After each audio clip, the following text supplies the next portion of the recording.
Oui, Madame la sénatrice. Alors, vous faites référence effectivement à un débat sur la nature des munitions des LBD 40.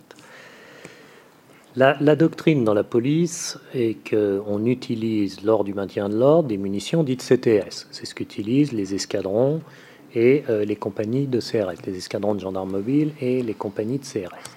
Mais du fait de la confusion entre les différents systèmes que je caractérisais tout à l'heure de sécurité publique et d'ordre public au sein de la PP, il arrivait que des fonctionnaires qui basculaient dans l'ordre public, dans des conditions qui n'étaient sans doute pas assez clarifiées et que je souhaite avoir clarifiées, n'utilisent pas ces munitions CTS dans des tâches de maintien de l'ordre parce qu'ils basculaient tout simplement de leurs tâches de sécurité publique, où on utilise une autre cartouche, aux tâches d'ordre public dans lesquelles on utilise la fameuse cartouche dite CTS. Pour que les choses soient parfaitement claires et qu'il n'y ait pas ce genre de critique, j'ai effectivement indiqué que tout fonctionnaire qui participait à des tâches d'ordre public ou qui était susceptible d'y participer s'équipe en munitions dites CTS. Voilà. C'est parfaitement conforme à la doctrine de la police nationale, du DGPN, mais ça nécessitait d'être précisé, de manière à ce qu'il n'y ait pas cette confusion. Sur les caméras, oui, il est absolument nécessaire qu'il y ait un film du tir. Alors, c'est maintenant rendu possible lorsque les LBD sont équipés eux-mêmes de la caméra.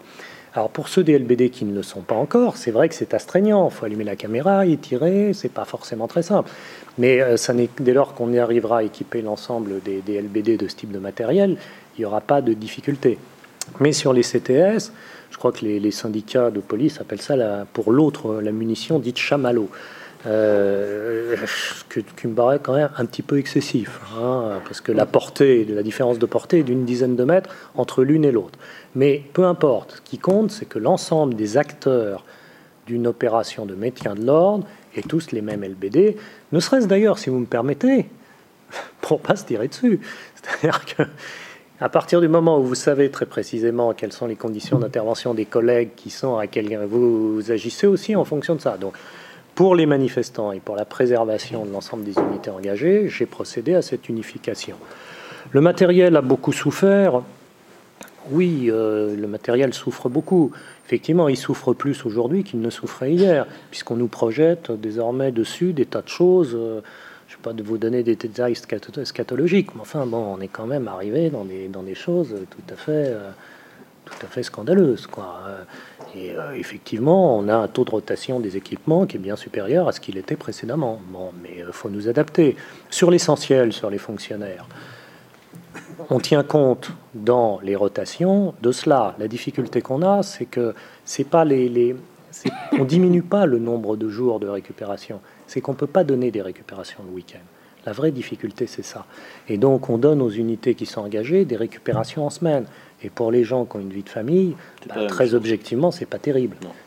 Mais, si vous voulez, le quantum juridique est donné, où il est stocké suivant les règles, mais c'est pas satisfaisant, j'en suis parfaitement conscient. Mais pour donner des récupérations le samedi, encore faut-il que les manifestations s'arrêtent.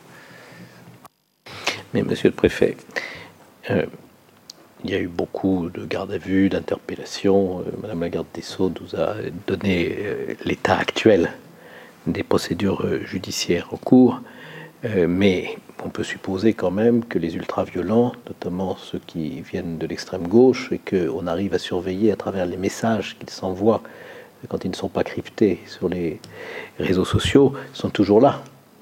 Si bien que aucune semaine ne ressemble exactement à la précédente, mais nous qui regardons la situation sans avoir tous les éléments d'information dont vous pouvez maintenant disposer, nous avons souvent l'impression qu'il y a des périodes où ces individus ne se manifestent pas, et d'autres périodes où ils se regroupent pour commettre une action spectaculaire.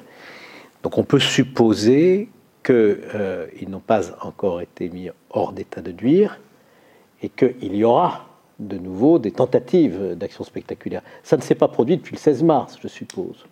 Est-ce que l'action des services de renseignement est aujourd'hui plus efficace pour permettre de neutraliser en amont un nombre croissant de ces individus et démanteler ces sortes de filières ultra-violentes qu'on a vues à l'œuvre en France, à Notre-Dame-des-Landes ou dans l'Aveyron ou ailleurs, et qui sont de véritables essaims de frelons qui arrivent à se regrouper sans nécessairement organiser de réunions physiques, mais avec une forme d'organisation assez nouvelle qu'il nous faut prendre, et je dis nous, en prenant part à la préoccupation de l'État, en compte de manière de plus en plus efficace. Je pense, Monsieur le Président, que vous avez parfaitement raison. Le problème, c'est que c'est assez imprévisible. C'est-à-dire que, ou plus exactement, ça ne peut se savoir que dans les dernières heures précédant la manifestation. Ce que nous faisons par rapport à ça, bien évidemment, nous employons des techniques de renseignement, c'est bien naturel, mais nous prenons un certain nombre de garanties. C'est-à-dire que les 15 derniers jours, nous en avons pris dans les contrôles préventifs que nous avons menés. Le 23 mars, nous avons mené 8545 contrôles préventifs. C'est-à-dire, je parle de l'Île-de-France et en périphérie, en petite couronne ou grande couronne.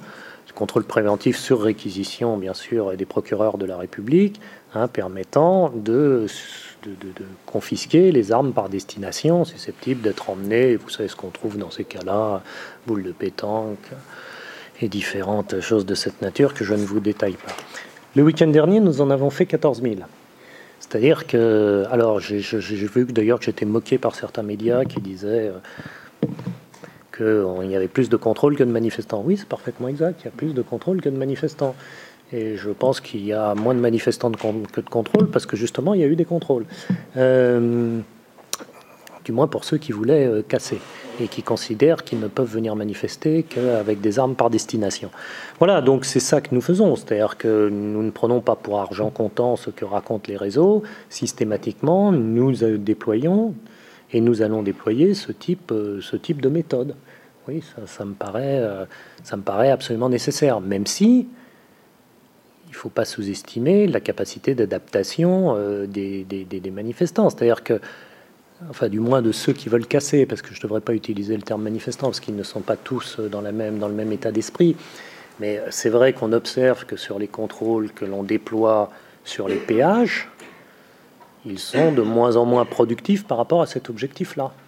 Donc il y a d'autres moyens de transport qui sont envisagés par ceux qui veulent casser et auxquels nous allons nous adapter, mais avec la même démarche, c'est-à-dire d'un maximum de contrôle préventif. C'est-à-dire, la doctrine, elle est très simple, et c'est ce que j'ai dit aux fonctionnaires, tout ce qu'on ne fait pas avant, on ne le fera pas pendant. C'est pas pendant la manifestation qu'on va pouvoir aller vérifier les sacs des gens, etc. D'où cet effort assez considérable qu'on fait dès le matin tôt, voire la veille au soir, au moins des 2 dernières manifestations.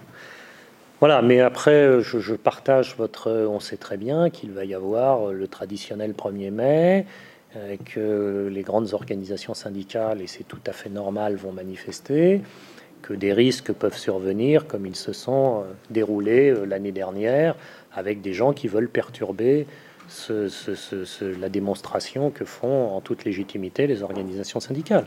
Oui, nous savons très bien que cette hypothèse peut survenir.